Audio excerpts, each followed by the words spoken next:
Good morning, everybody. Hey, welcome to Friday. It is the end of the first week of May, and yesterday we not such a good day. Hopefully, we can turn some things around today and make it come back to something that looks halfway decent. We'll talk about that and more when Dave joins us here in just a few minutes. Hey, before we do that, though, let's not forget that in the world we live in today, there are so many things that you and I we just can't control, whether that's the people in Washington, D.C. or the Russia, Ukraine, or whatever's happening. There's so many things that are out of our control, but there are some things that you can control within your retirement portfolio. You need to know how much risk you have in order to take control of it. Give us a call. That's why we have our core retirement design to help you analyze and design a portfolio for the retirement you always dreamed of. Give us a call, 863-382-0037. And with that, we got Dave coming up next. We were talking about all the other stuff. There we go. Because it's been a big morning on finances. And I need to give Phillip Statler a second to get his act together because he and I were talking about all the news on Wall Street so that we could tell you about all the news on Wall Street. Phillip, I'm sorry, I kind of got us in our shorts down there for a second. How are you this morning? Hey, I'm doing well today, Dave. Doing good. This is, you think about it, this is the end of the first week of May, and you know, we are in the heart of earnings season for sure. Boy, we are, and we're also in the middle of heavy-duty data dump season out of the federal government. When we first got on the phone, I said today's economic report is brought to you by the Biden Re-election Committee. They expected unemployment to tick up a little bit last month. It actually ticked down from 3.6 to 3.5 to 3.4%. We expected to add about 185,000 jobs. The employment market is still hot, quote the federal government. 253,000 jobs added last month. And, hey, we all got raises, too. Average hourly wage went up by a full 0.5% last month. Boy, happy days are here again, but if you do that in a vacuum, I think we can kiss the hold steady policy from the Federal Reserve goodbye, couldn't we? That's exactly what I was thinking, Dave, is that, it sounds all real nice and dandy, but the Fed is not going to like what those numbers are showing us. And, you know, we're hoping that they're going to pause the interest rate hikes. And I got to tell you, this is not going to help our cause. No, it's not. But the other side of the coin, though, when you get to it, and the reason I'm so darn cynical about it is, we overachieved the number of jobs added last month in the economy by the better part of 100,000. But buried in the employment report that the federal government dumped on us this morning is they revised March's job gains downward and February's job gains downward. In total, across 3 months, we actually lost a little ground last month when you take the 3-month rolling average across it, which is kind of why I'm saying, hey, let's put some good news out on the top line, and we'll fix the old numbers backward a little bit in order to make the economy what it's really doing, right? Exactly. I mean, that's it's a shell game, right? They're going back and decreasing some job gains that obviously must have come through right now, and so the headline is what you're seeing today, because it's really good news, but it's not necessarily good news when you look at all the numbers in place. Yeah, on balance, when you look at it in retrospect, the overall job market is slowing down by a little bit, but my bull crud detector is going off really loudly off of a 3.4% total unemployment rate in this country. I mean, that is inordinately hot in terms of the overall number. I'm waiting for a revision on that to come out in a few weeks, too, aren't you? Yeah, we won't hear about that, Dave. No, it's kind of like the revision downward on the February and March numbers. They're going to get buried in the next report, and they'll say, oh yeah, by the way, April was really 3.6% when they were 3.5 in May, right? Exactly. That's what's going to happen. Am I cynical or what? The markets are evidently looking at it, and I'm kind of showing a little bit of faith in the brain power of the New York investment community, because they're reacting relatively favorably to this today, which kind of gives me the idea they read the full report as well, wouldn't you think? I guess so, because man, it is after yesterday's dismal day, it looks nice. Right now the Dow's up over 200 points, so we'll see how it is after you and I get finished talking. Well, that's true. Yeah, setting the table yesterday was kind of dismal. The Dow was down by another 0.86%, down 287 points. Standard & Poor's was off 29.5. NASDAQ down by 59 points, and that was the bright spot in the three major indexes because that was only 0.5%. Kind of brings us up to this morning and all the reports that are coming out, too. A whole bunch of them are out, and obviously the hallmark of the whole batch is Apple. And my headline that I saw when they first reported last night was, third consecutive quarter, Apple's total sales are down. It was above expectations, and then they sweetened the pot by raising their quarterly dividend, and I gather their shareholders kind of like that, huh? They did. You're right. They beat on earnings and revenue, at least what the expectation was. But you're right. The 3 quarters in a row now that they've seen a decline. And so, well, I'm sorry, that's 2 consecutive quarters, 3 in the past decade. So, but still, that is not what we kind of expected out of Apple. The iPhone is still the predominant factor for them, leading the way for them. They're up almost 2.9% this morning. My sneaking hunch is that when they start doing their fall hardware introductions, we're going to have something really new and fancy on the Mac side of the fence in order to try to boost that back up. Because right now it's becoming, cloud storage and iPhone and the iTunes store for Apple, and that's pretty much their hallmark. One of those 3 legs on the stool goes down, and Apple is going to have some troubles. Yeah, they could. It's one of those things that their iPhone seems to be still the big winner for them, and they do have to make sure they're focusing on their other legs of business, because you're right. One of those, if the iPhone starts to really decline for some reason, and the others aren't up to speed, then that could really weigh heavy on their revenue and earnings. Yeah, a company that big, you need 4 legs to a stool instead of 3, I would suspect. And somebody in the executive suite at Apple is saying, "What can we do for our next act on the Mac?" I mean, tablets seem to be going out of vogue a little bit. I've got an iPad and I love the doggone thing, but they kind of have become a sideline all of a sudden.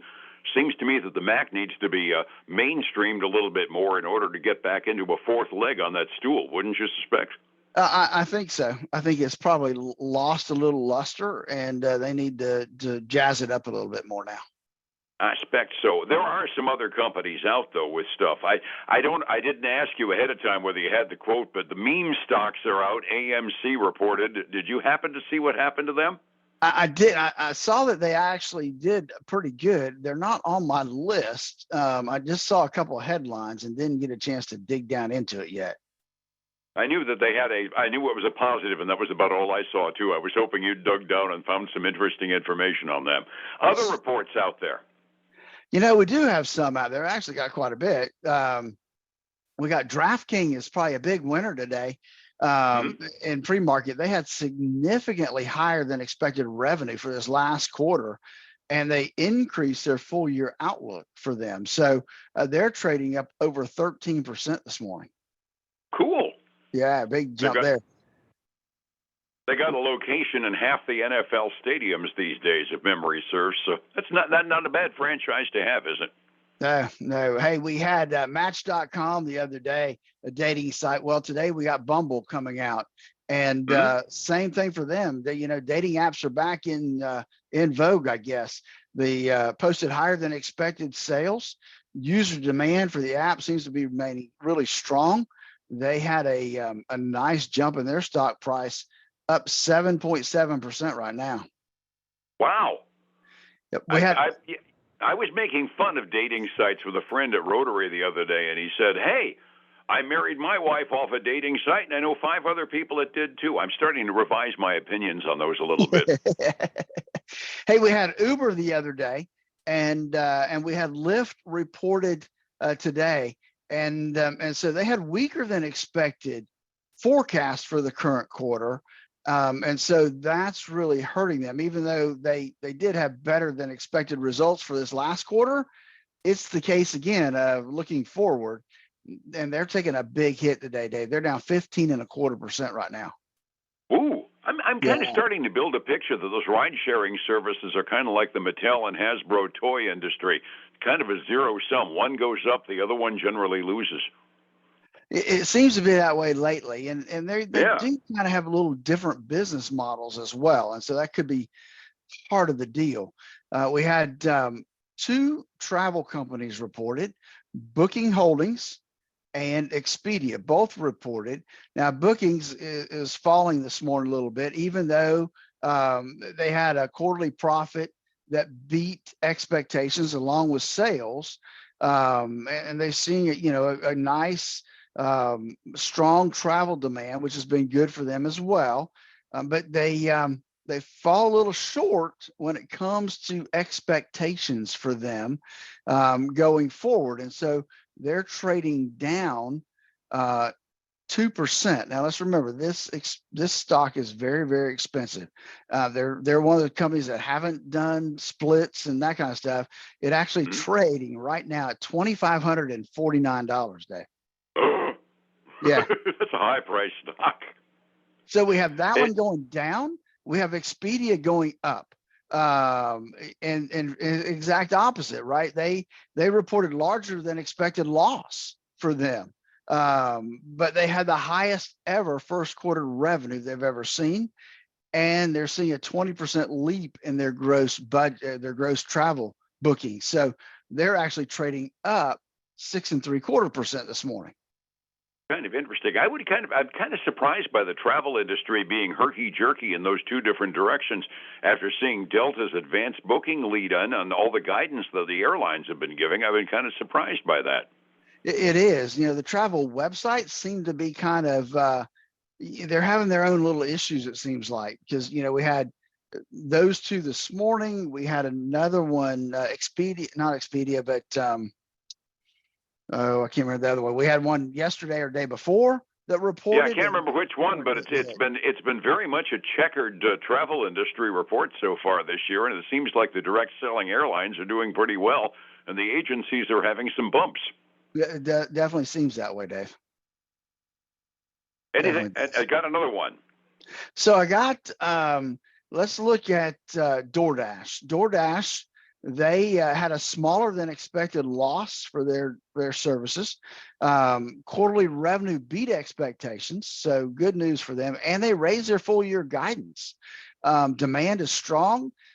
Coming out of COVID, we still see that people have really adopted this lifestyle of ordering their food and having it delivered to them. So they're up a little over 4.5% this morning. Take that happily. Got time for one more. So we got Cigna, health insurance company. They beat on both top and bottom lines as well. They raised their full year forecast going into this quarter. So they're saying that they're seeing lower medical costs, which is hard for me to believe, and stronger growth in their health insurance units. So they were trading up earlier this morning by about 3%, but now they've come back to just even. Lower medical costs. Yeah. That sounds like one of those government reports we were making fun of. Yeah, no, I haven't seen that. Me either. Yeah, resetting the table. It was an off day on Wall Street yesterday. Actually, the biggest loser in the bunch was the Russell 2000 because they lost 1.125%.